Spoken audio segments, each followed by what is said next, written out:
এরকম করে এটা উঠেছে ফোনটা, তখন আমার ওয়াইফ তাসমিয়া আজিম নীলা ওর আইডিটা বাইরেছে। এই তাসমিয়া আজিম নীলা, এটা এই তোর বোন, এটা তো আরো চেতা, এটা কি লেখছে এগুলো, বৈষম্য বিরোধী। এই ওরা এই তাসমিয়া আজিম নীলা, এই ওরা নিয়ে আসো, এই ওসি ওরা নিয়ে আসো, না কি যেন একটা বলে, এই ওরা নিয়ে আসো।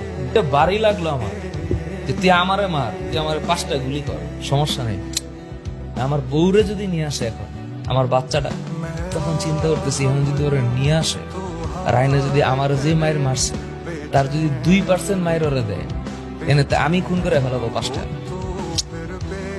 এরপরে যে কি হবে, আমি লিটারেলি মনে হইতেছিল যে পিস্তলটা নিয়ে আমি 5টা শুট করবো, মানে যদি আমার বউরে আমি দেখি।